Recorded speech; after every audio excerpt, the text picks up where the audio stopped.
But the cause has been watching Princess Ulo's behavior, and so had the spirits of the land.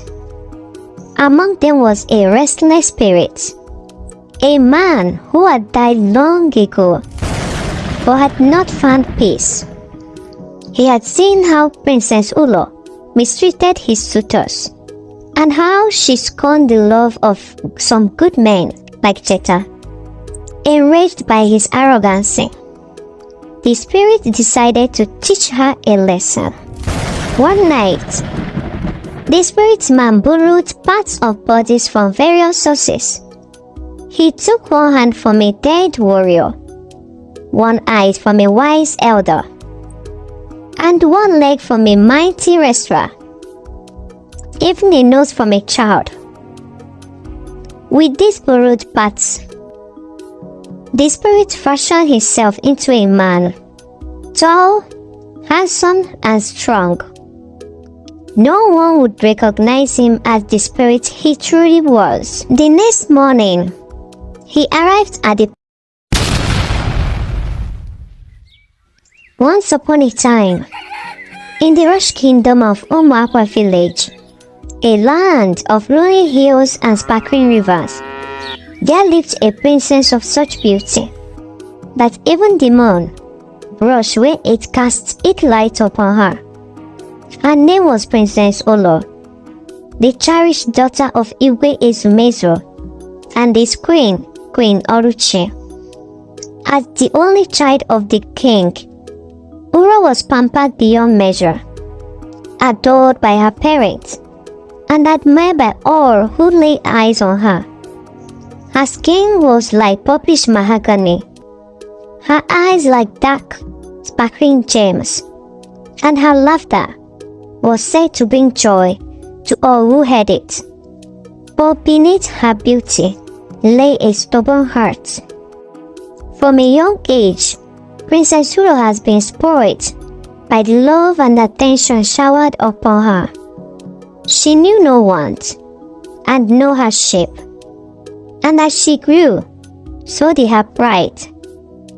Suitors from near and far began to arrive at the palace gate, eager to win her heart and the favor of her powerful father. They came bearing gifts of gold, silver, and jewelries. But Ulo would have none of it. She insulted them, laughed in their faces, and chased them away with stick, all by pouring water on them. Her arrogance knew no bound, and the villagers began to whisper about her cruelty. One day, a humble hunter named Cheta came to the palace. He was a kind and hard-working man, known throughout the land for his skills in the forest. Jeta had been in love with Princess Ulo, even though he knew she was out of his reach. He often brought bushmeat to the palace, gift for the royal family, in hopes that one day Ulo might see him as more than just a simple hunter. But each time he offered his love, Ulo rejected him, mocking his status and laughed at his dreams. How dare you, a male hunter, think you're worthy of me? She would say, her voice sharpened with scorn. Go back to the forest where you belong. Despite her harsh words, Cheta's love for Ulo never waved away. He continued to bring gifts, hoping that one day her heart would soften. But the cause has been watching Princess Ulo's behavior, and so had the spirits of the land. Among them was a restless spirit, a man who had died long ago, but had not found peace.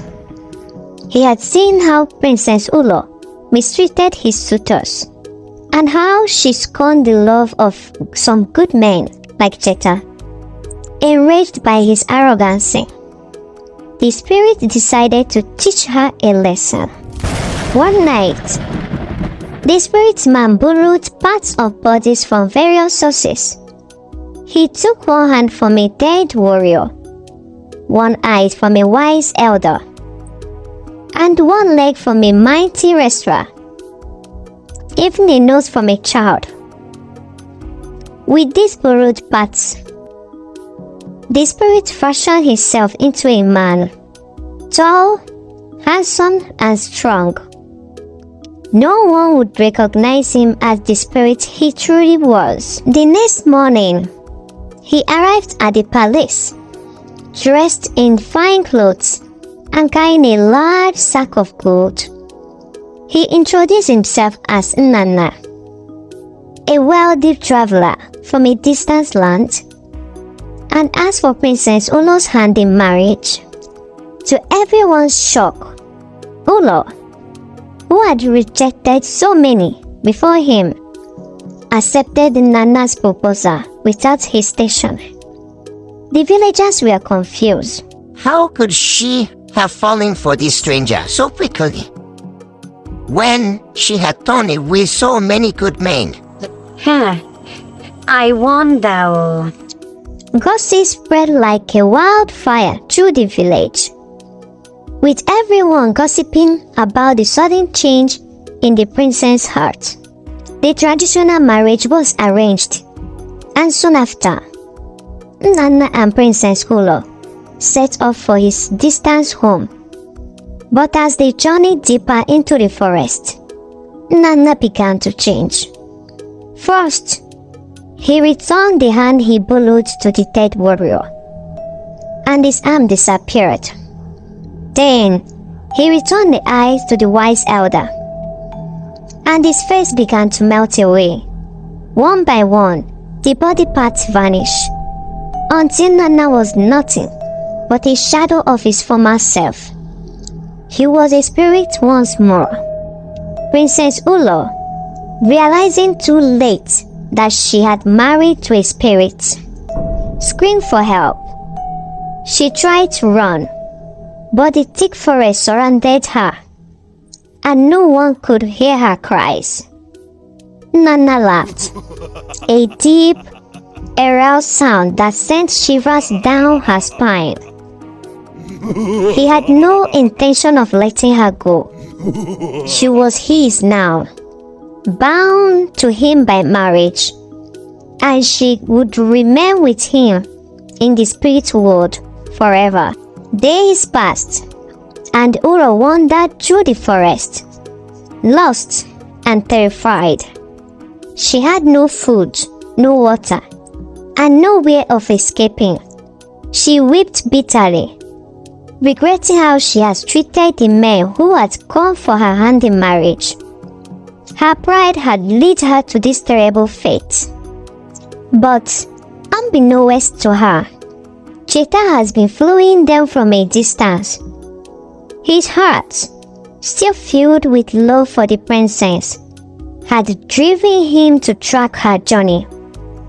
When he saw what had happened, he knew he had to act fast. Jeta was no ordinary hunter. He had been trained with the greatest warrior, and had learned the ways of the spirit from the elders of the village. Armed with his bow, arrows, and a special charm given to him by his grandmother, he entered into the spirit world to confront Nnanna. The battle was fierce. Jeta fought against not only Nnanna, but also the other spirits who sought to keep Ulo trapped in their realm.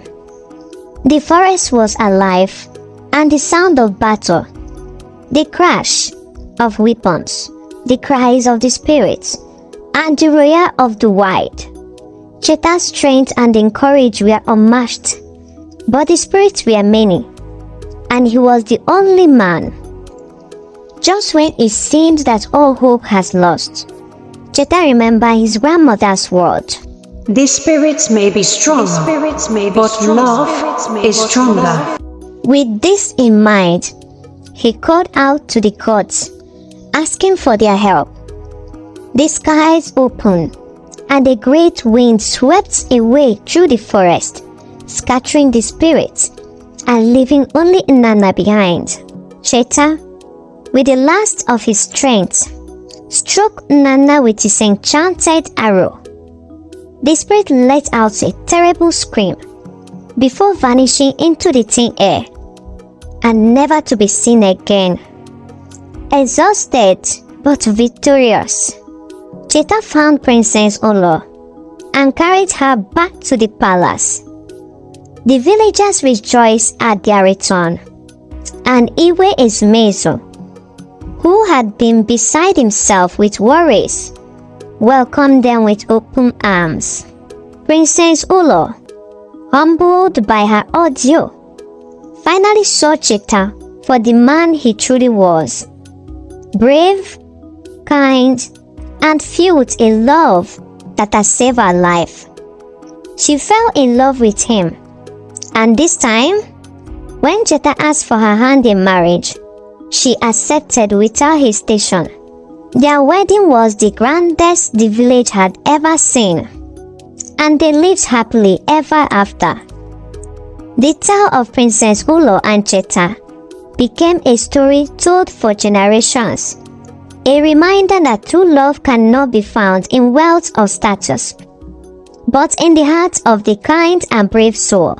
And so, the village of Omapwa knew peace once more, and the spirits of the land, having learnt the power of love, never troubled them again.